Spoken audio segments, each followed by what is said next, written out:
Oh, namaste, friends. Uh, I'm here live, now to discuss spirituality, to discuss health, natural health, and I'm excited to connect to my friend Jesse Boudreau.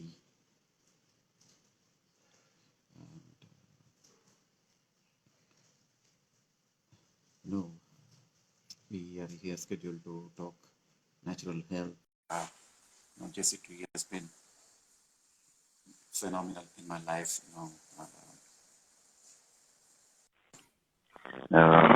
Is one of the guiding lights in my life. There are many people, whom we look up to for inspiration, and my friend Jesse Tree is one of them. It's like uh, the brother, my big brother, whom I have never had in my life, and here is in front of you. uh, uh, Greetings, brother, greetings, and lots of blessings to you. It's uh, I really feel, this is like a spiritual orgasm connecting to you always, watching to you on live and listening to what you say each and every day. I'm really inspired by, the 23-hour dry fasts, your sharings, your daily accountability videos, and also in addition to the sun gazing, qigong, the grounding, the permaculture videos, which you share with us every day. And I've always been following you, and I've been even following your talks with Christina Altroyan these days, and also with the Pranic family, and also uh, the elemental connections, the elemental healing which you're practicing these days. So that is why I'm very curious to know about your practices. Thanks for joining us today. Such a pleasure, Ravi. I feel the connection with you too. It's just nice to be in community and sangha as we're all growing in the light, and to have a sense of brotherhood and sisterhood and mentors and friends. A key part of being a human being and just feeling that completeness and wholeness. So I appreciate you just as much. Thank you for your kind words and your continued support.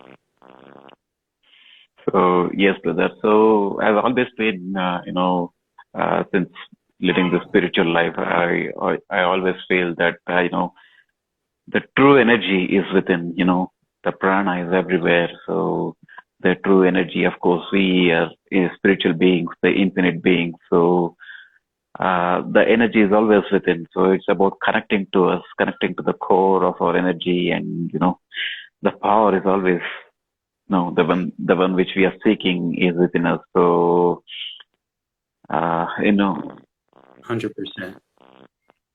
So yeah, so it's how we connect to that spiritual reality is what we are practicing each and every day. Maybe through the practices of the energy cultivations like qigong, for instance, or meditation, which we can even call the 5D experiences in our life.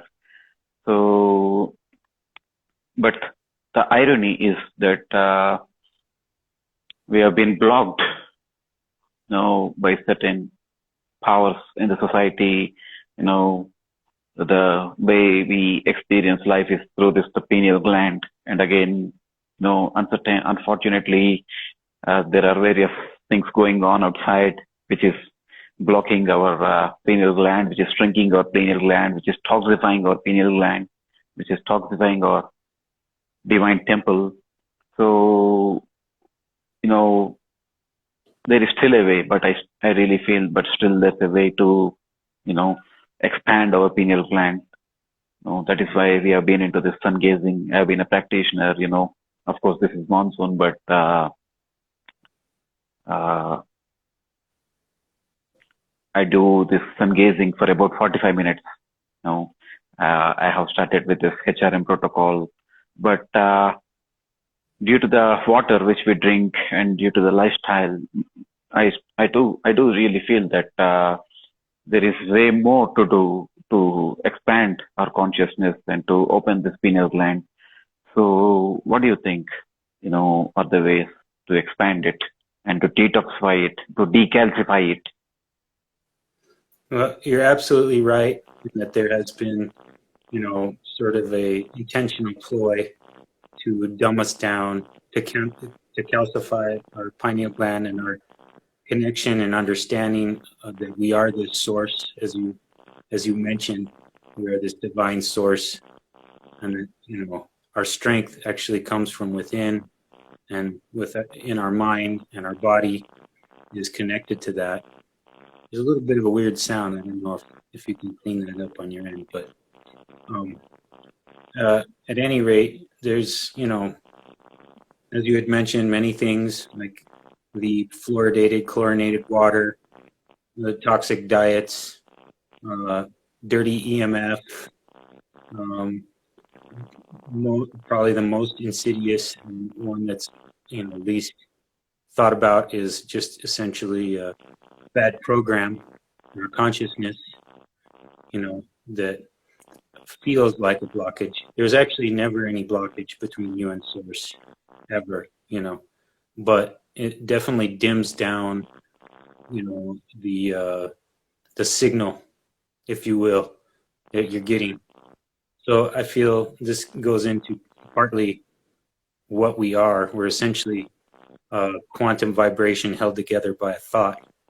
And that our pineal gland is this microcrystalline structure, as well as our DNA, that is a transmitter receiver, and that consciousness, this is basically a radio dial for this specific consciousness of Jesse here, and your specific unique consciousness of Ravi, and so though these things are there, there's many ways in which we can clear this obstruction, to our divine selves. And that's really, as you were mentioning, just cleansing this body temple and also rewiring our brain, our mind to understand that we are this source and that we are, that we have our own truth, that is our own dharma, which is vibrant and alive and always connected to us. So, I've been working with elemental practice for about 10 years or so, working with the angels of earth, wind, fire, and water. So earth, the angel of earth coming in the form of grounding, physically connecting feet and hands to the earth and gathering the negative electrons, negative ions that actually electrify, our body. I think our consciousness is actually electricity. Your spine and your bones are piezoelectric, pyroelectric, superconductive, semiconductive, resonator. And all of the waters around your cells. There's this exclusion zone water with positive charge on one side and negative charge on the other. That's like a battery. And even the eating of food, we'll get into some of that, but that's part of this earthing element, making your body of the best possible foods. And I would suggest those are biophotonic rich foods, raw foods, and particularly fruits that are high in this H3O2, this hydrogen water that builds this exclusion zone water for this battery to be better, high in enzymes, high in nutrient to wash the cell, to alkalize, so this electricity of the body gets better. Also the water, we'll get into water in a second when we finish with grounding, or earth element. So the earth element is also when you're touching the earth, you're working with the soil, or you're making ferments, then you're improving your microbiome, which, something like 70% of your body is not you, it's microorganisms. And these microorganisms are what are inside your gut and create your neurotransmitters. There's more nexus and ganglion of neural connections in your gut than there is in your brain. And this is likened to the root of the tree. This is, your body is the cosmic tree. Cosmic tree, Any yes. gardener will tell you, if you want a strong tree, you have to nourish the root, nourish the soil with the root. So that's you can also think of the earth element with angels as being things like covering yourself in clay to detoxify. Your skin is this amazing detoxifier, and you can draw these toxins out through your skin. That sound is weird. Sorry, the weird sound. One of my favorite practices, mud bathing. This is which you're mentioning now. It is, I've been traveling extensively now down south in India, and I've been near ocean all the time, and I've been doing this mud bathing over there.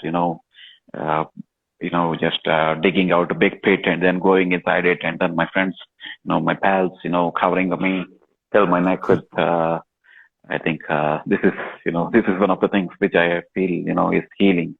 The ocean is always vibrant, and then the soil at the ocean is always full of prana, full of energy. And this is what, yes, please go ahead with the further elements, Jesse. Yeah, I mean, that could go right into water, the angel of water, in which water heals, and so that can be, the waters you ingest. Most of what we're ingesting, as we mentioned, is like chlorinated, fluoridated water, that has recycled pee and poo and, pharmaceuticals and everything that we dump down the drain. Water is a super strong solvent, and so it carries these things through, even through purification.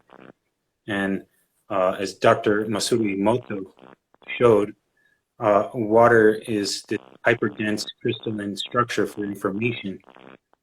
So you can structure your waters with intention. You can structure them by putting them in the sun, or putting flowers in them, or crystals. You have to be careful of some crystals like fluorite and amethyst. Some of the crystals are gonna,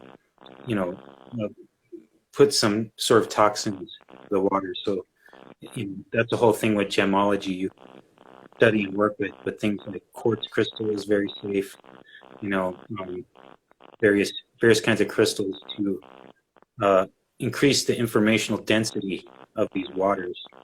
There actually, computer companies are looking at water as the next generation of crystals for computers, because they hold way more information than a silicon crystal will. So, it's getting into the fact that this body is a crystal, and that your waters, there's this exclusion zone water, which is the fourth phase of water, which is like a liquid crystalline jelly, an LCD, in a way. And so, it's the waters you ingest. There's also like the waters you bathe in. Bathing in the ocean or the river or waterfall, is a whole nother level of healing. Hot springs, people are getting into, the whole thing of ice water baths, and it's helpful on the immune function, etc. So there's a whole healing path with waters, and creating your waters in your body out of the best possible waters. And then there's fire. So fire, I think of, first of all, sun gazing and sunbathing. So your eyes are the windows to the soul, so to speak. And when the first hour or last hour of the day, when the sun rays are attenuated by the oblique angle that they hit the atmosphere, it's very safe to look at. And, it's suggested that you do 10 seconds the first day, 20 seconds the next day, 30 seconds. You're doing the same practice up to 45 minutes. And this decalcifies the pineal gland. It's photoreceptive. It actually has a lens and a cornea, but it also the rods and cones in your eyes need that full spectrum light to process stress chemicals. And it's also a thing of adjusting your body's circadian rhythms to the we're diurnal beings, we're not nocturnal. And so this reconnects you with these natural rhythms of your body and nature. And it's literally taking in photons into your system through your eyes. Also getting it on your skin. Everyone knows that, you know, we create vitamin D. We're like a plant. We photosynthesize vitamin D from sunlight on UV and infrared sunlight on your skin. So, you know, this is sort of the angel of fire helping us. Other thoughts around that are things like exercise and movement, you know, to build electricity in the body, that muscles are like batteries, you know, and that it's good to develop them. And movement, you know, creates energy in the body, but it also pumps the lymph system. The lymphatic system has to be moved physically to palpitate the lymph and to move toxins through. Everything you put in here, 2/3 of your interstitial water is lymph, and only 1/3 is blood. And so you need to palpitate the lymph system and cleanse out, because it's like the septic system. Whatever goes in here has to be worked through the lymph. Those are some of the things with fire. And then air, breath work, and meditation is also a way to build electricity and sort of build consciousness. It gets the body into rest and digest, which is an important part. Like in our modern lives, most of us are on a continuous stress, you know, fight or flight sort of way of being. And so the neurons that fire together are wired together. It becomes easier to stress than it becomes to relax. And so through meditation and breath work, you can get your body to relax. And this saves energy. It makes it to your body. And your consciousness isn't blowing your energies out. Also, with the air element, things like if you go outside, the air is like 100,000 times better than it is inside.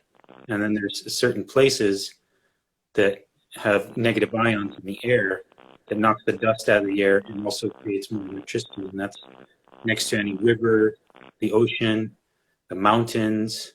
That's why all the yogis went to the mountains to meditate, because there's better air up there. You know, in the States here, there's a artist from the 60s and 70s, John Denver, would sing about Rocky Mountain High. You know, Okay. So that's an actual thing.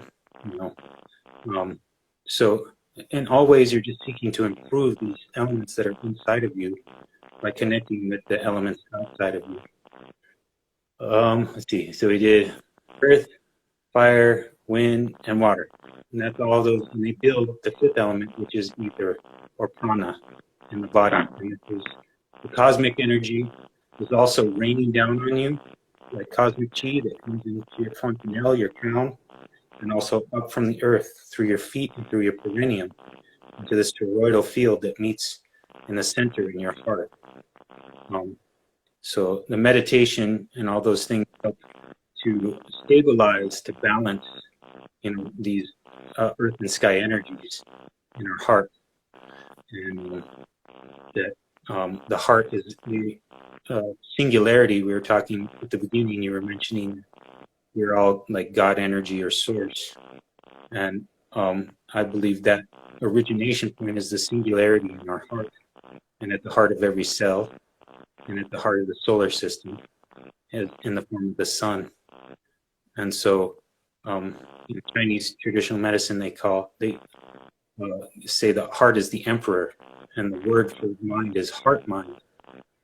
So this is getting out of our consciousness of duality, of good and bad, judgments, and getting into our heart, which is a place of knowing and compassion, and, you know, from the Buddhist perspective, wisdom. Yeah. So that is that's it in a nutshell. As kind of tight as I could make it. But these things are free and available to us all around, you know, except for food. But even that, if you're growing food, you're in the air, you're in the sun, you're grounding on the earth, and you're creating, growing food, you know. And they're talking about food shortages and stuff like that. There's also our culpability, our responsibility, because as beings of higher consciousness, we put all this toxicity into the earth and into the air, into the water. And so it's our responsibility also to clean it up, not only for ourselves, we can think of it in that way, first and foremost, but also for all the other beings here and the children, you know, and our grandchildren. So it's, that's where gardening has become a path of prana for me.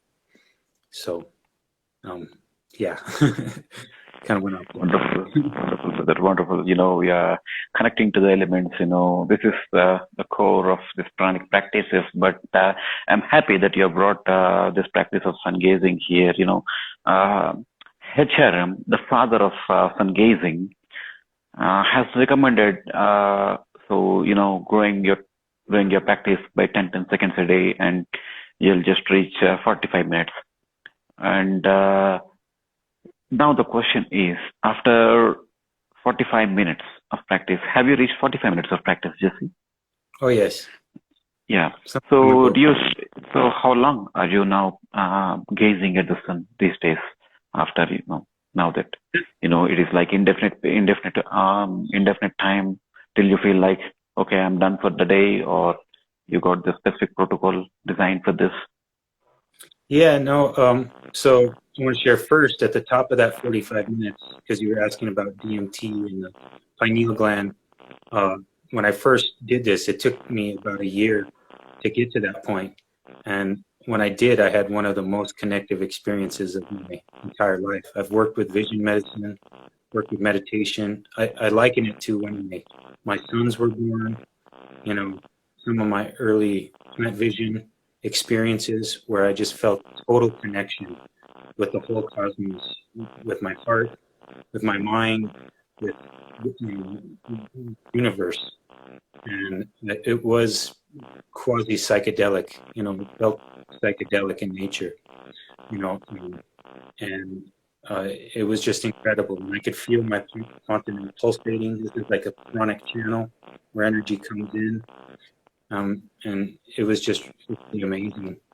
And so since then, I just sun gaze as much as I feel like. Sometimes it's 20 minutes. Sometimes it's like an hour and a half.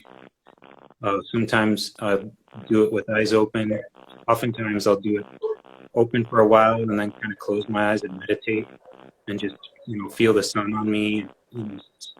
It's something you can do just as effectively with your eyes closed as open, because it can get kind of intense, and you can kind of get a quick neck trying to like look at it and stuff like that. So better to be kind of relaxed as you do it. And so it's just part of my daily. I wake up and I really enjoy doing it in the morning. You can do it morning or evening, but I like doing it in the morning because it sort of sets the tone and vibration of the day. It's like getting the light codes that are specific for that day that kind of instruct you a little bit of like what the vibration is, So I like doing it that way. Just you just get to kind of a sense of it's just a natural thing and not too contrived. So wonderful, brother, wonderful. But there is again this concept of midday gazing, because I've been reading a book, written by one of the Pranic practitioners, Harry Matadine, who is a famous, UT practitioner as well. So there's a book called Sacred Sun Gazing, which I bought, So there is this, he specifically mentioned about this midday gazing, because in the West, sometimes there's no sun, but there are few who devise this concept of midday gazing. Have you ever tried midday gazing, Jesse? And do you think is it recommendable? Yeah, I think it is. You might pretty tense at that time. You know, when I first started, I was very weary about it because I'd been told, that you burn your cornea of your eyes and this and that. But that's usually what happens during like an eclipse, where um, the sun goes away and your eyes adjust, and then all of a sudden you get full intensity sun, and it can be damaging. The other times that I understand that it can be damaging is, to have too much sun coming in is when you're on the water or when you're in snow, because you're getting it from here and from here, reflecting, and it's kind of a little bit much. But I've definitely gazed during the middle of the day, you know, um, definitely for less time, because once again, you're like looking at it like this, you know what I mean? It's not, it, it's good with this pranic thing, the spine is, the kundalini energy is moving up and down and circulating here. So if you're creaked in any way, it can kind of get stopped up, you know. So, but I definitely have been contacted by people who live like maybe in a mountainous region where the sun doesn't come up until later, or doesn't go, it goes down kind of early. And I would suggest you could still do it. You might start with gazing with your eyes closed, if it's too intense. And once again, doing it for short intervals, 10 seconds the first day, 20 seconds the next day, etc. It's kind of like working with poison. You can adapt your body to poisons by doing it a little bit at a time. So we're very adaptive beings, extremely adaptive, and so this is, something you can work with. But I would suggest, just from my perspective as an herbalist and seeking to help people heal, that the gentle path is the most healing. So not to be too intense with your practices, because it can stir up the kundalini energy too much too fast. There's been incidences and reports of people like spontaneously combusting in kundalini awakenings, because there is a fire of electricity inside of you. That's why you're 98.6 degrees, is because there's electricity that's coursing through your body. So if you get too much going too fast and frustrated and it builds, there can be psychological and physical problems. So go gently into all of this practice. It's more about consistency than it is about intensity, and refining the chi, refining the prana, and refining the, your consciousness as you go. So, yeah, that's how I feel about that. Wonderful, wonderful. Thank you, brother. But this question is specifically for in terms of sun gazers coming in India now. Sun gazing is gaining momentum in India, and there are many sun gazers, coming newcomers, upcoming sun gazers. But in India, there is a lot of craving towards the cooked food and something.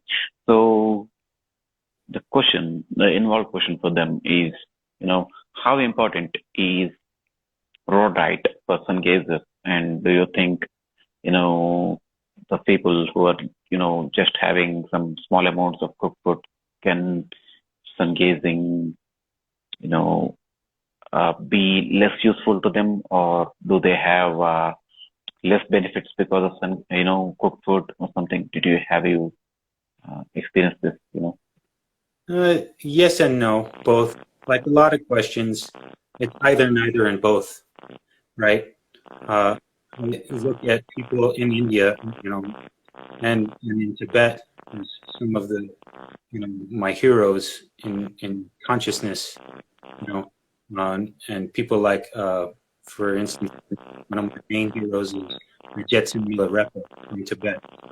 And, Buddhists are gathering alms. So you don't always get to choose. You don't get to be choosy when you're begging. So sometimes they're eating meat and cooked food and, various things. That I don't really think actually inhibits your ability to grow in prana. But on the other end of things, if you're seeking to develop a chronic lifestyle, a breatharian lifestyle, the biophotonic, hydrogen-rich raw foods are going to, be much better for that. The water-rich, mineral-rich foods. Because when you cook things, you destroy the enzymes, you destroy the minerals, and you destroy the waters. Also, this tendency towards spices. Spices can be problematic. A lot of them are wonderful herbs that can aid in digestion and stuff like that, but particularly salt, can be problematic. It burns. When you think about when you get salt in a wound, it burns. And so it also burns on your inside. And it accumulates. That's something that's part of this understanding, is that really you're a gas electricity machine, and that you have, and that most of disease is inflammatory. So we're seeking to create more antioxidant, and more less accumulation in the body, because this accumulation, as I said before, plugs up the lymph, it can plug up the respiratory system.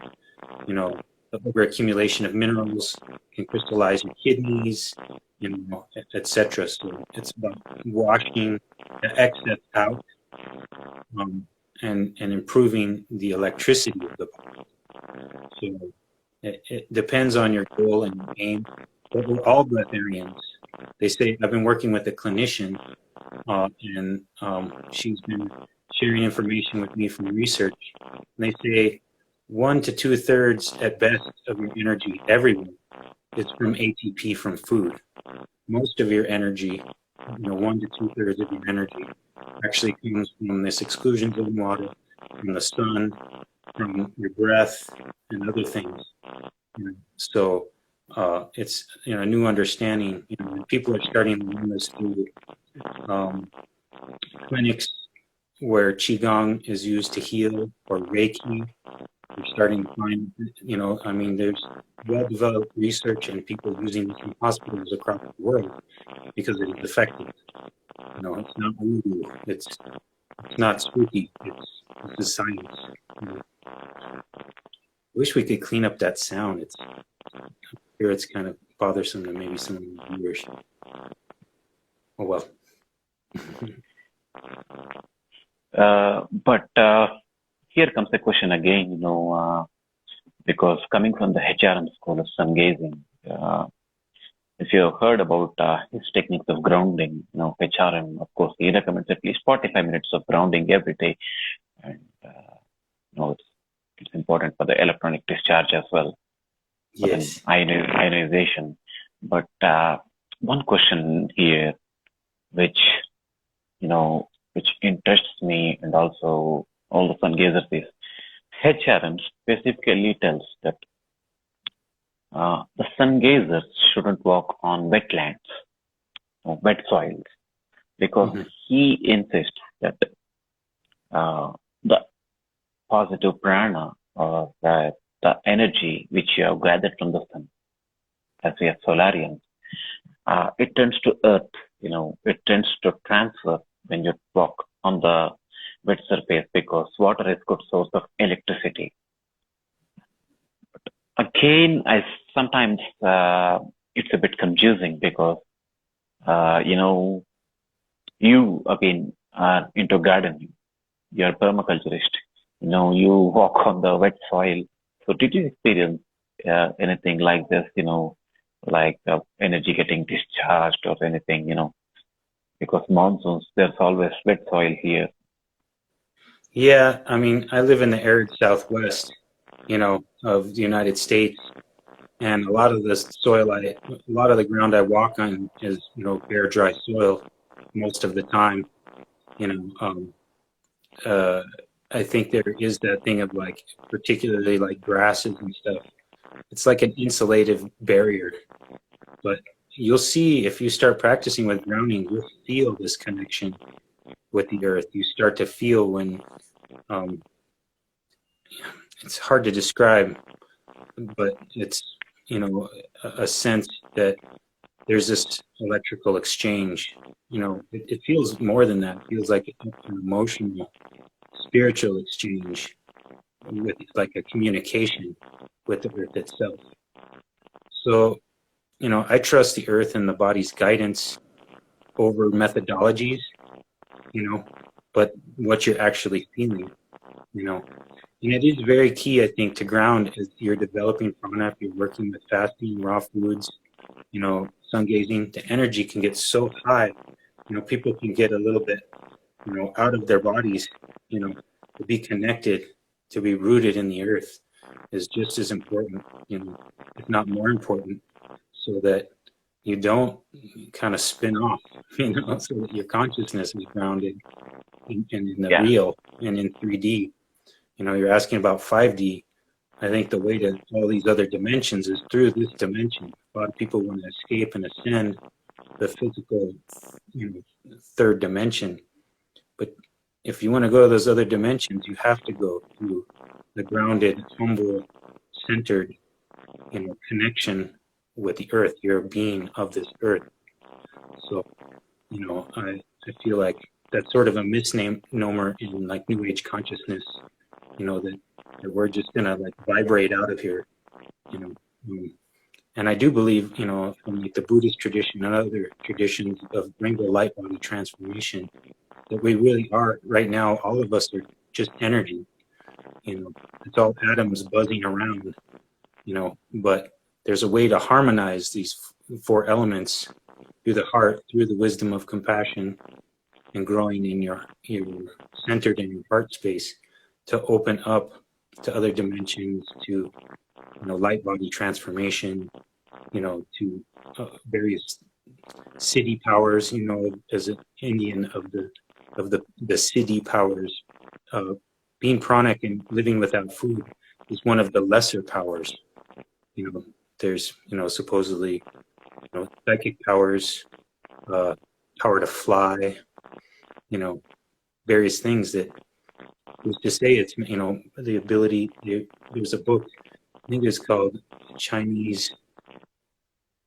What was it? It was a book that was written in China about children who had developed these kinds of powers and were able to walk through walls and like do things that we in the West and sort of in the scientific reductionist philosophy of mind don't believe could be real. Why not? If you're a bunch of atoms, like, wouldn't you be able to phase through solid objects? Because it's just energy as well. It's only solid because we believe it to be. So I think there's other things open and applicable to us, and our consciousness. Everyone is endowed with infinite consciousness, resource, and ability, but we've learned to distrust this organism and this consciousness, which is the book of life, is the true instruction, is our own lives, in favor of experts, and what they say. So I would encourage everybody to get into the pith of your heart and your consciousness, because your higher self is just as smart as mine, as smart as anyone who ever lived and walked on the planet. And it's just about, in this time, opening up to these other levels and dimensions that are within us that, just haven't been plumbed. We've been directing all of our research in science and in life to the exterior, and the whole untapped universe is the inner universe. So yeah, your guidance, your own guidance, can tell you what feels good. You're in your own body. No one can tell you how you feel, but you. So yeah, that answers the question. Makes sense, brother. Makes sense. Certainly resonates what you have said to me. Certainly resonates with me, because it's about the connection which we feel. It's about how we align ourselves to, it's the element, it's everywhere, the prana, as we say. So yeah, whatever you make, whatever you talk now makes sense. Certainly resonated. That is the reason I was really curious. Because what what I was told, is it true or not? Again, it's about the clarity again, it's about the mutual dialogue again. But one question here is, even for the pranic practitioners, the healing depends upon, the level of the subconscious cleanse. Again, I've seen, of course, we have been talking about the EMF stuff a while ago and how it is blocking our pineal. And of course, uh, one thing here I want to talk about is the DNA disturbances, because the healing depends upon one's own subconscious again. And no matter how seriously we are into this pranic practices, I feel that sometimes our DNA hinders us. You know, uh, the root level of DNA sometimes is not healed, and people with the disturbances deep inside their subconscious find it difficult, you know, because of their mental disturbances, to experience the wholeness of the pranic field. So, uh, is there any case which you have dealt with like this, or what are your, uh, you know, the sharings of light with regards to this?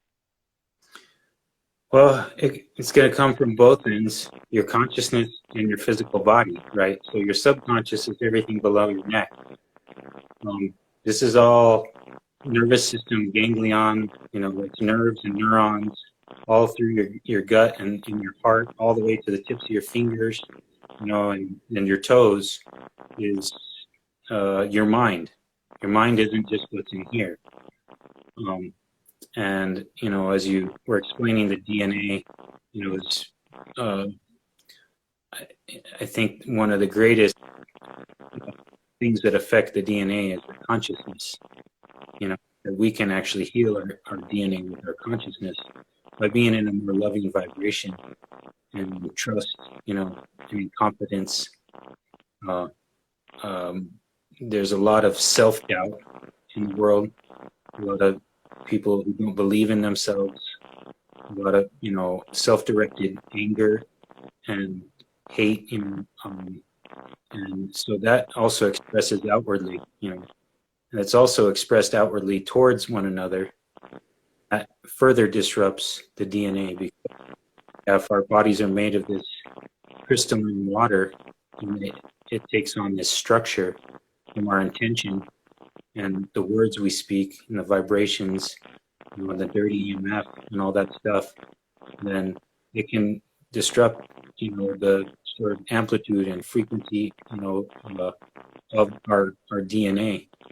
So we can heal that, though, by working with self-love, working with affirmations, working with meditations. It's natural. It's more natural for us to be loving to our own selves and the world around us than it is to be putting forth this vibration of anger, or self-doubt or hate, And so, that's that whole thing of moving into the heart and working with meditation as a way to move into the heart, because that's just a judgment that we're putting towards ourselves and others, But also on the end of healing the physical body, working with things like fasting, working with the most high vibrational foods, and herbs and waters, and practices as you can to heal your physical body. And then you approach it from both ends, and you're going to have much more effect that way than if you just try to do one or the other, So that's the way I work with it, and that's been amazingly healing to me. Even like through the pandemic, when everyone was yelling at each other, like, "Are you going to infect me?" I would just take off my mask and smile at people, try to offer hugs to people who would accept me. Hugging is a healing thing. I had a friend who was traveling the world and sharing the science and healing of hugs. And they say, in the first 10 seconds, like norepinephrine and, serotonin and stuff starts circulating. We get into 20, 30 seconds of like a actually deeply felt hug, and the cerebrospinal fluid liquefies, and it's like a Reiki treatment, where you just feel, everyone wants to feel that embrace of love, so trying to, share hugs is a great way to heal the DNA and to heal the community.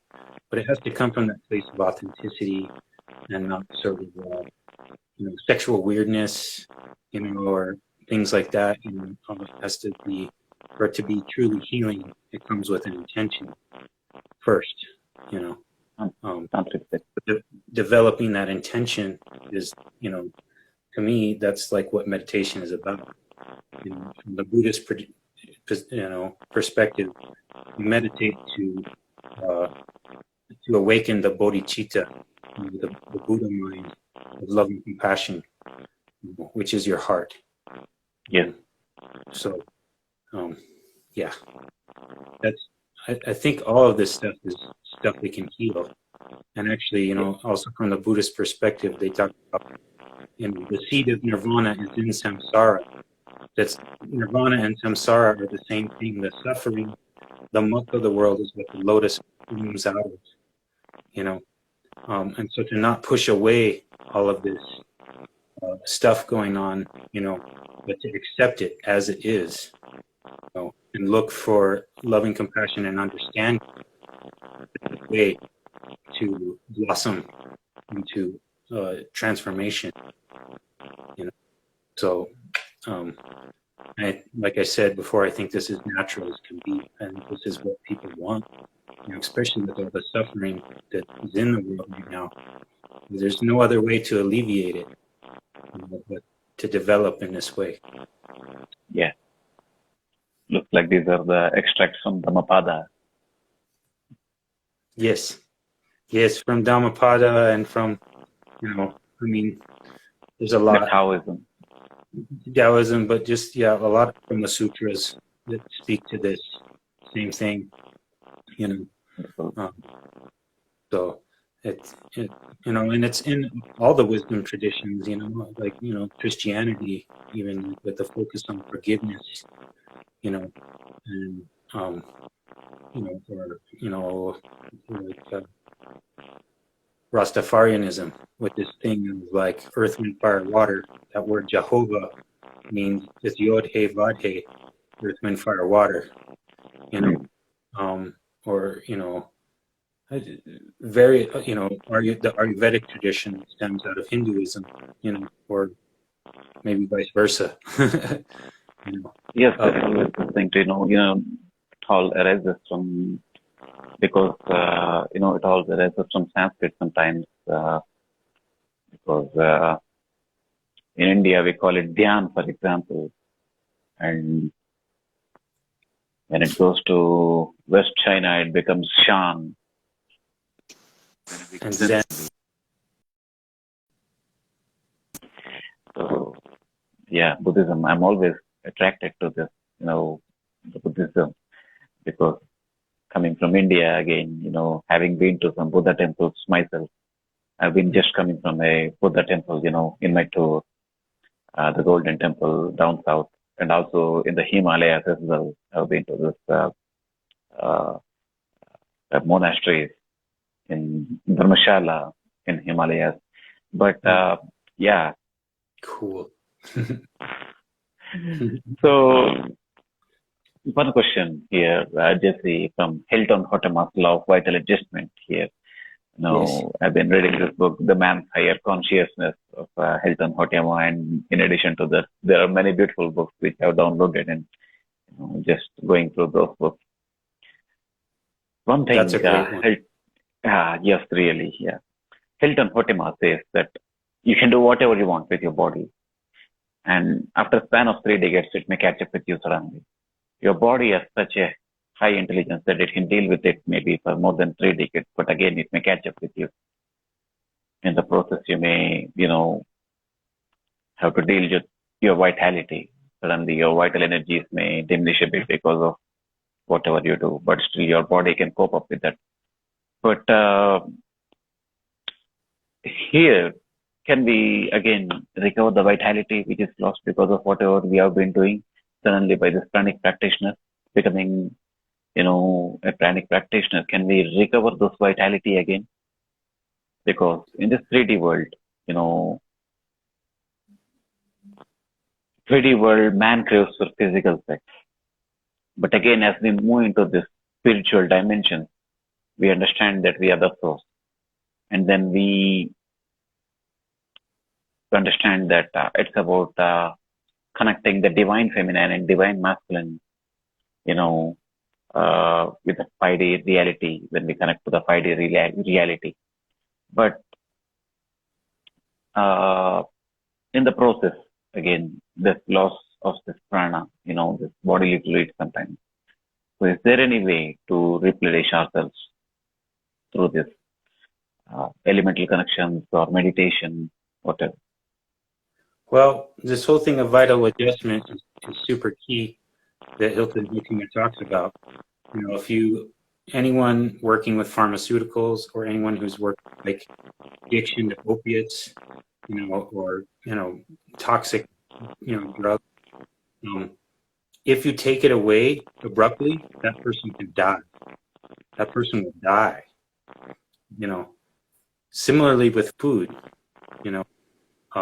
a lot of the things in the food, especially if you look at our Western modern diets, fast food, chemical industrialization of food, that stuff is poisonous, and yet people, thrive on it. We're very, dynamic beings and able to adjust in this way.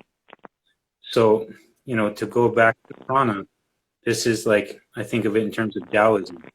There's going with the Tao and going against the Tao. So if you're ingesting these toxic foods, toxic thoughts, etc., your body will adjust for a while. But at a certain point there'll be an accumulation of such that you will have disease. Versus if you go with the nature of the Tao of nature, in the nature of your own human physiology, then you can heal all these things.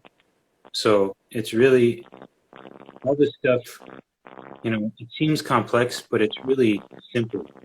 It's very simple, just, it's like the wisdom of grandma. Get some fresh food, fresh clean food, drink plenty of water, get out in the sun and play, breathe when you're all worked up, just breathe, your body and your consciousness already know how to do these things. It's been doing it for millions of years. It's just that we've been adapting and adjusting to things that are not appropriate to our biology and our consciousness. So I liken the whole pranic experience as I've been fasting more and more and just like doing liquids and everything that, your diaphragm opens up to diaphragmatic breathing more readily. You don't have to think about it like you do when meditating and becoming more a diaphragmatic breather. It's just because there's nothing in there. It just is open, and that I really believe our higher self is our inner child. That creative, playful, not guarded so much, openness, because you trust and you have confidence without having to think about it in your own source. So,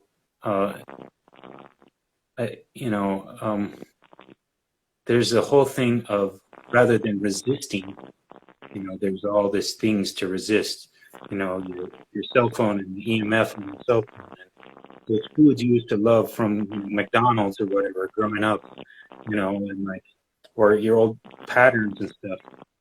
It's good to think of it in, when I was moving to raw food and I was trying to help other people with it, I would say, don't think about taking away and not doing something. Think about adding. Add a big salad in, add some fresh fruit in, add some meditation. Anything you can do 30 to 90 days, you can do as a lifestyle or habit.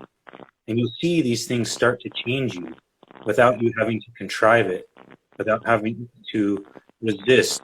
You know, it's more about addition so that your life just feels better and better and better. You know? And that's been the whole process for me. People are like, how are you so disciplined? And, you know, all this stuff. And on the one hand, to be disciplined is to be a disciple of yourself so you can get what you want. And this didn't happen for me by accident. I did have to apply myself intentionally. But at the same time, it was simple because I was feeling bad. You know, I had developed like, you know, gluten intolerance and difficulty with dairy, and I was having trouble with meat. And as I started to add raw fruits and raw veg, I just didn't want that stuff because that raw stuff felt better for me.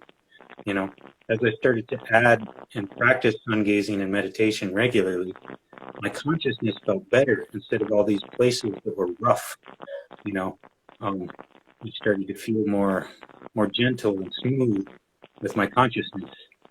And so, you know, it's that resistance in the body, that's the frustrated chi. And it can happen from eating too much. You know, most people eat for, you know, emotional reasons, anxiety, social connection, you know, habit and thoughts connected with stuff grandma made and etc. Instead of feeling your body from the inside out and what feels good for you. So I would, you know, suggest you kind of follow your bliss, follow what feels good, and that's going to be things that are going to aid your biology and your consciousness. You know, so and to not think of it like, you know, with a timeline or, you know, some structure can be helpful. Like right now, as you mentioned, I'm doing this 23-hour dry fast.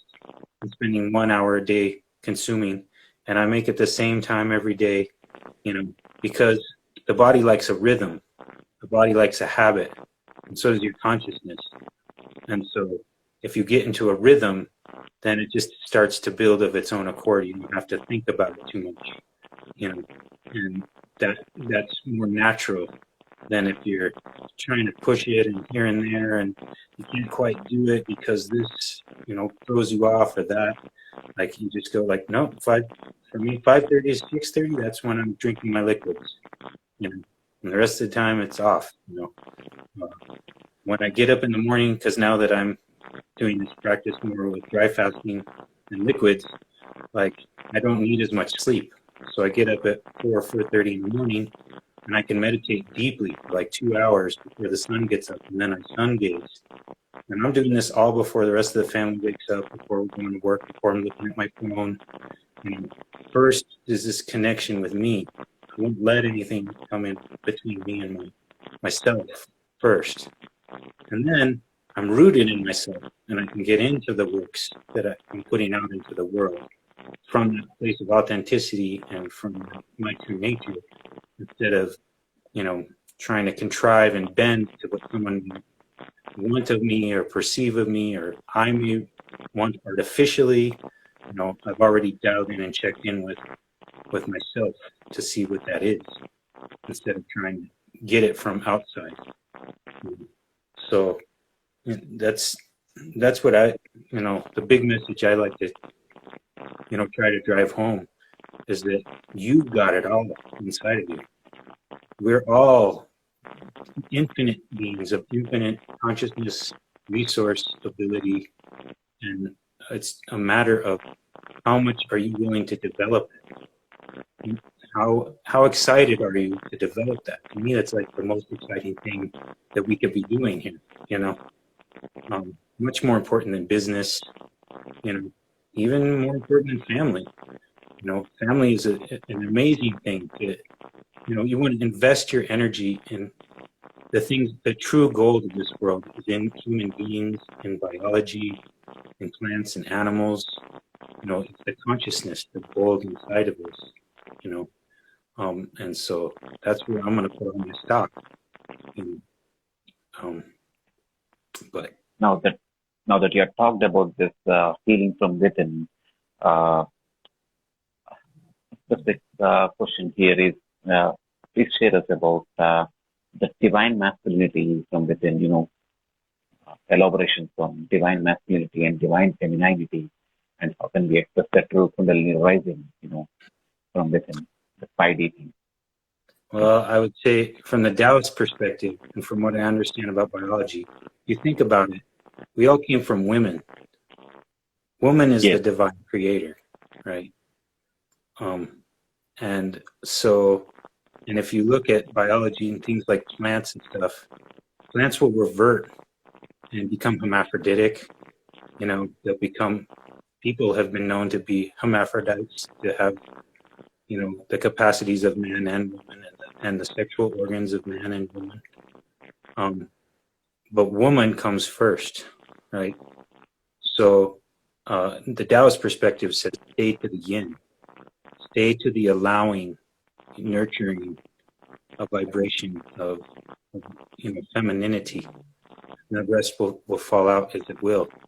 If you look at things like bees, for instance, it's the queen.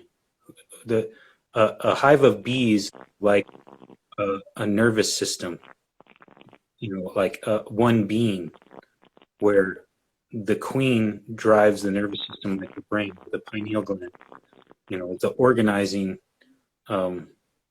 system, and like the male drones and stuff just like do work, and things. Masculine human body is designed to work. It has this physical strength, to be able to protect, in terms of maybe words connected with divine masculinity, to protect. The word husband is connected with husbandry, your ability to nurture life, plant and animal life. It's thought of as a feminine quality, but that's a masculine quality, to nurture life, protect life, and to be, but, to harmonize with the feminine, to come from that place of acceptance and allowing, because the masculine can be kind of control, too controlling, trying to protect and nurture, and like relax that a little bit, just a little bit. It's an important thing, to create a container, a safe space for your children, for your families, for your community, but to relinquish your control at the same time. You just do what you can, and the rest you can't control, so let it go.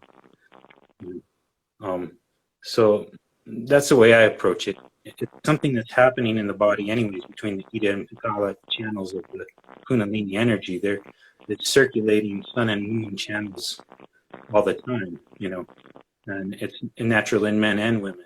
Women also have, divine masculinity inside them, this need to nurture, protect, but so same with women, release your control where you don't have it, because none of us are in control.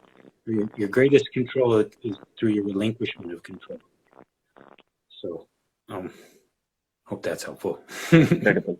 Yes, it really helps, because it is a 3D world here, because when we are onto the path of the spiritual awakening, we can understand that there are certain universal energies more than what we are staying in the 3D world. So maybe, this clarification definitely helps, with regarding to the divine masculinity, and thanks for that. But I'm coming back again to DMT here, the dimethyltryptamine, is there anything your teacher, Eritom, shared on any specific breathing modules, to activate this TMT within? Because lungs, again, in addition to sun gazing and the Qigong, again, these are the energy cultivations, but lungs, again, are the producers of DMT. Mm-hmm. So the deep breathing, the conscious breathing thing, the nose breathing, probably you can say, is the way to activate this TMT. Is there any, Eritom taught you about this, because the K3 mudra, for example, Khechri Mudra breathing or anything which you can share with us to activate the DMT? Well, that's the thing about this whole lifestyle practices. The secrets are in the secretions. You have endocannabinoids, a big enough dose of your endogenous dopamine or serotonin is like a psychedelic mushroom trip, the DMT. But so it's some of these things can be too intense, Mm. so it's nice in that way that you can control it. And I don't think we're supposed to get right away these massive dumps of these neurotransmitters. A lot of the breathwork styles out there are designed to get you high from endocannabinoids and dimethyltryptamine and stuff like that. And that's holotropic breathing. That's one, if you want to have a DMT experience, try some holotropic breathing. That's a way to get it from your own body. You can also work with, plant medicine, but the trick there is having a skilled shaman or practitioner who's really got their intentions clear to help you and guide you through them, because it can get kind of sticky in the astral realms, it can be a little bit tricky.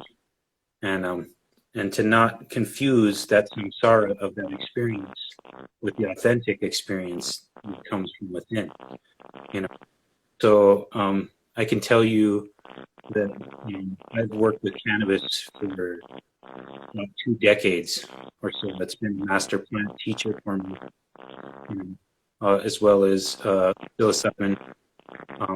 But particularly in the last few years, getting into this path of prana, it's been waning. And since I undertook this is day 43 of me dry fasting 23 hours a day. I totally released cannabis. And my dream realm is incredibly psychedelic every night now. Between the fasting, the sun gazing, the meditation, I don't need it. Like every night, I get to go on a fantastic adventure of consciousness. I had one recently that was more profound and psychedelic than any of the psychedelics I've ever used. And the whole lesson of the dream was this thing of relinquishment of control. The more I tried to control it, the harder the dream was. And as soon as I let go, the more enjoyable it became. It became very, very enjoyable. So, and that's what I've experienced with shamanic plant medicine too. When you get into those realms, working with those things, like the discomfort, a bad trip is you trying to control it too much instead of going with it. And so that's what this whole practice of meditation is about, and this whole what I'm chanting about is allowing. This whole experience we're going through collectively is very scary, but only if you hold to that fear. Just allow it to happen. We're infinite beings. It's all going to work out. Jah is guiding this. The planets and the cosmos and the universe is way smarter than we could ever be with our little consciousness and our little control trips. So just let it go. And if you want to have those psychedelic experiences naturally, you just work with breath work with fasting, sun gazing. I've had some very profound experience. The most profound experiences I've had have come naturally through things like breath work, fasting, gazing, my children being born, these kinds of things. So, and there's more of this groundedness, this ability to, not be carried away too much experience. Sometimes That's important. Yeah. To relinquish your control, but you could have a more smoother experience by working with your own biology and what is, rather than going on an extreme adventure of consciousness experience. So those are good too. It's all part of the Dharmakaya unfolding, and wishes of every human being is a wish of a bodhisattva and a Buddha, experience and understand this realm better in themselves. So you know, no judgment on those things. But that's my personal feeling. Is it's better to go through your own biology. Yes, yes, it's an individual journey, but again, tapping into your wisdom is really helping me a lot. It's helping the US as well, brother. And yeah, with the Prana Sangha now, you have been sharing a lot with the Pranic family now. I've seen you involved, and you've been sharing your wisdom. Unfortunately, I haven't been able to come there. So for the ones who we are following, for the viewers as well. So what's going on with the Pranic family, and what are your sharings with them? Oh man, it's been so cool, Ravi.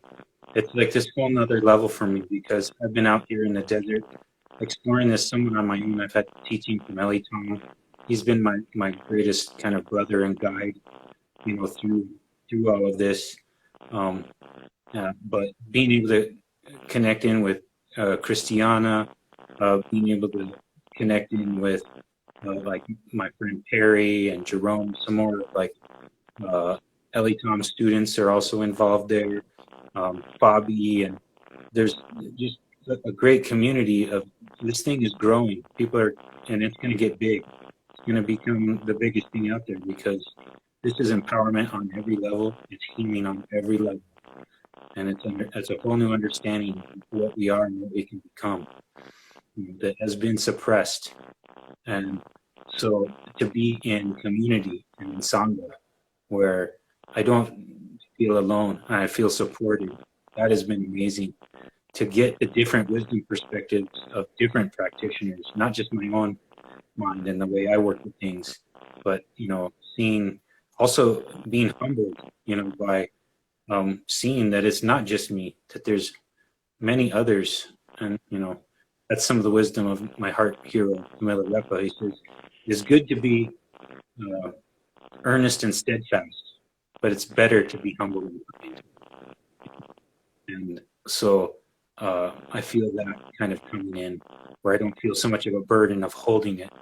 I'm one of many, many people who are holding this information, vibration, wisdom, and it's really in every single human being, and it's just unfolding in a greater and greater way as we need real world ways to deal with the samsara, the difficulties we've created for ourselves, the cycles and loops and patterns that are not helpful to humans feeling good and having.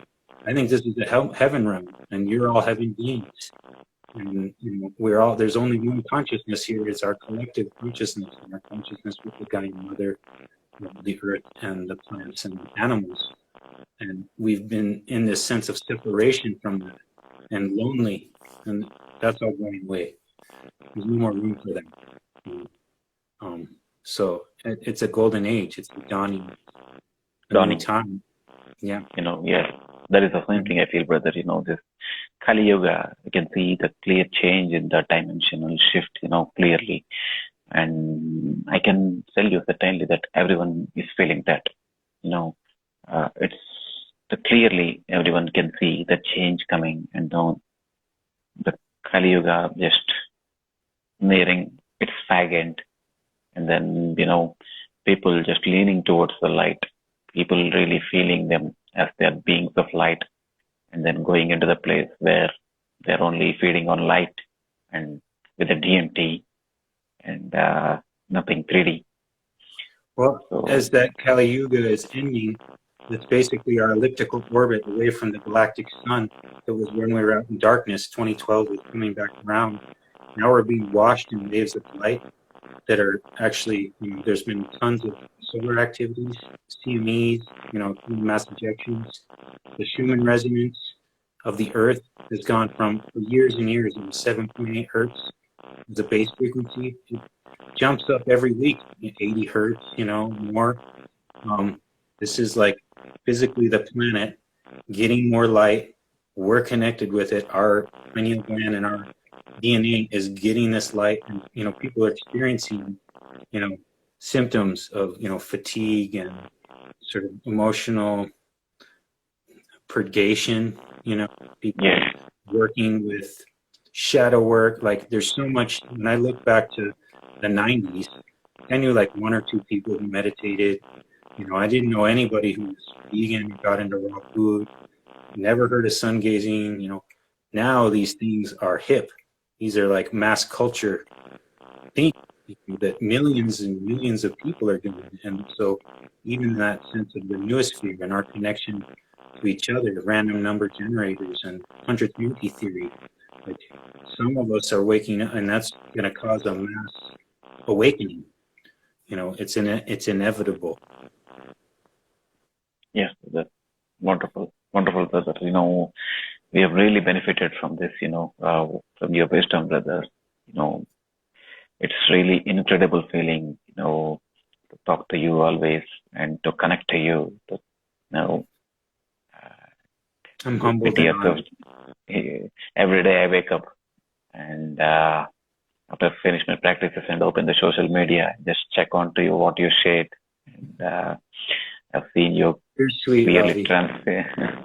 And, it's learning. It's about your sharing and you know particularly your cottages, uh, which I admire and I'm envious about meeting you someday, coming to a place where you stay and then you know experiencing the energy which you have created there, your practices, of course. Thank you for everything, Vijay, and I wish you come and share again. And I wish I could connect to you certainly, you know, in the future and listen to your wisdom again. Thanks a lot. Thank you. Namaste. So glad, Shanti. Ravi. Namaste. Satnam. Om Thank Shanti you. Thank you. Shanti. Om Shanti. Om Shanti. Thank you. Yes, yes. Yes, blessings, everyone. Thank you, Ravi. Have a great evening. See you. Hope you got Wholeness and balance. oneness.